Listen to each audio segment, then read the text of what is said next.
Nazi, the word Nazi, comes from the German word national, national. Nazi is the first word, National Socialist Workers' Party. That's the name of Hitler's organization, the National Socialist Workers' Party. And the word national in German is National, first four letters, N-A-Z-I. So this is an anti-capitalism because capitalism wrecked us. And we need a fascism as a solution. So these are serious risks. And when you hear people talk about this, it is not appropriate to dismiss this.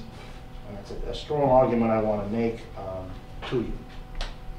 Well, if you remember at the beginning, I talked about fiscal policy, the other way. What's the other way you can stimulate the economy? Well, the other way, besides filling it up with money, is for the government to do something else. Not print money now, but spend money. Printing money and putting it into the economy still leaves it a question, will the banks, which is where you put your new money, will they lend it out? Fiscal policy is when the government acts more directly. It doesn't print money and make it available to people hoping they'll spend. It does the spending itself.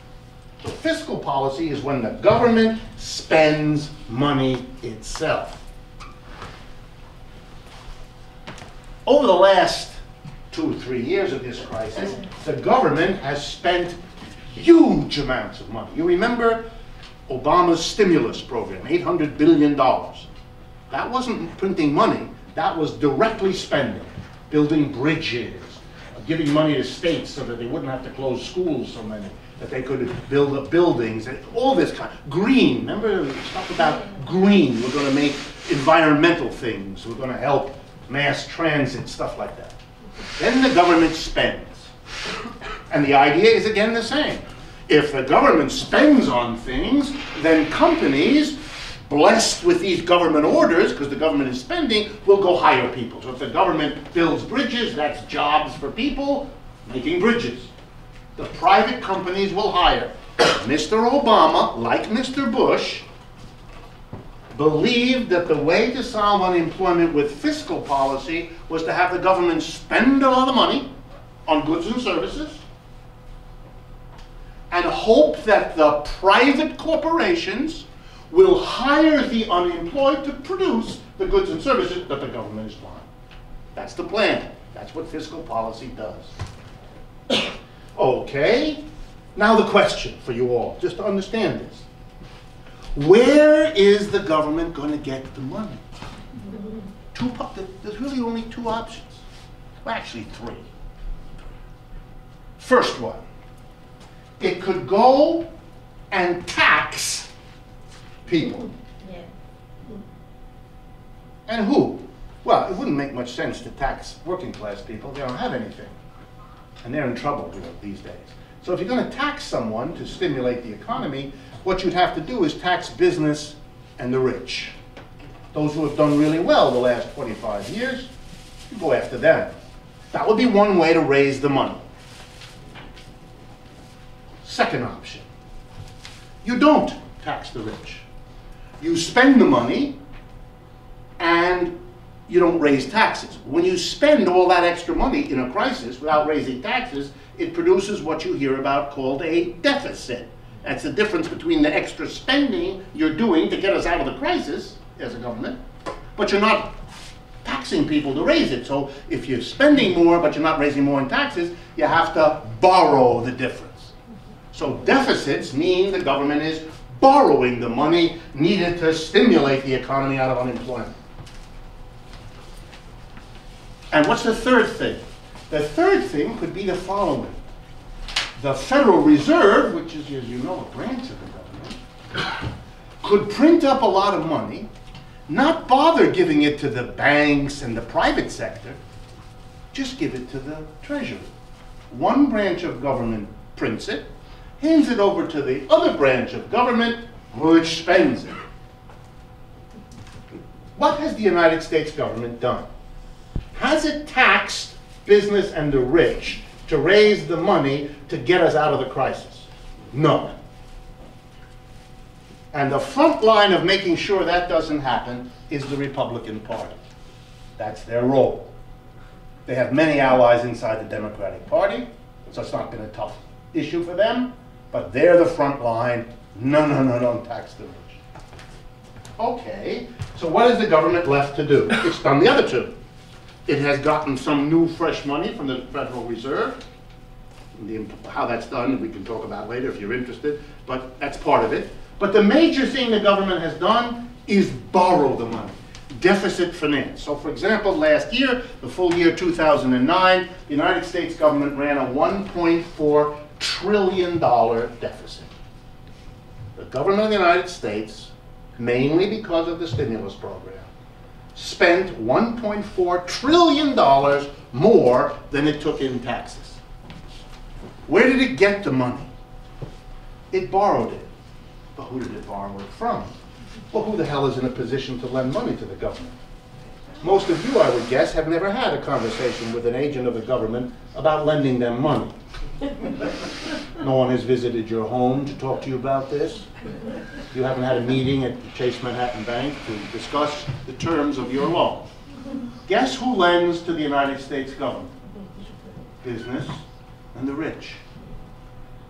So for them, of course, here was a choice. You could either be taxed by the government to enable them to get us out of the crisis, or you could lend the money to the government, in which case they'd have to pay you back with interest. That's why we borrow the money, because for rich and business, that's much to be preferred. That way they make money out of the crisis, and we all get to pay the taxes for the next 30 years to pay them back with interest. The Republicans are the champions of that, and the working class people who voted for the Republicans are voting for that. That's why they're angry. The Republicans will not permit now the last step of this wild psychodrama. Having put the government into an unbelievable deficit that risks burdening the next generation with vast new taxes to pay off all these debts. Taxes which we wouldn't have to pay, right? If the government now went after the rich and made them pay, then they would have been able to stimulate the economy. There would be no deficit, and so there would be no next generation to have to pay it. So the Republicans, who made sure that didn't happen, are now going to the American people. They're smart. And in recent years, much smarter than the Democrats. And they're going to the mass of people and saying, ready? The government has screwed you again. It's stuck you with these deficits that are going to cost the government all this money, and you're going to have to pay. Don't let that happen. No more deficits. Huh? If there are no more deficits, the government can't tax, because the Republicans don't even, that's not even discussable. I can see from many of your faces, you never really kind of realized that before. I don't want to embarrass you. But of course it could have been raised in taxes. I think I told you in one of the earlier sessions about the one state in the United States that did that over this crisis, Oregon. The people in Oregon voted and supported their government not to have a deficit, not to borrow, not to cut workers, not to cut services, but to tax business and the rich, which the people in Oregon did. Just shows you it can be done. But the Republicans are not going to say, see there, you can't have the money deficits because it's terrible. Okay, you can't tax people. The rich won't permit that. You can't run a deficit anymore. Mr. Obama's not going to be able to do that the way he did it the first 2 years. That's the result of this election. So the only thing left for the government to get money is by printing it. They can't tax it, they can't borrow. That's another reason why the Federal Reserve did what it did. It's desperate. This economy isn't going to be stimulated out of crisis by the government because the crazy ideology here blocks it.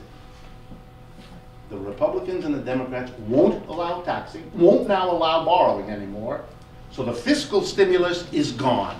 There's just the Federal Reserve left. So everything is now going to be concentrated on money. We're going to do away with the other weapon and just focus on money. Print it, distribute it. Print more of it, distribute more of it. The risk of that becoming a flood of buying things, wow, and that would produce an inflation.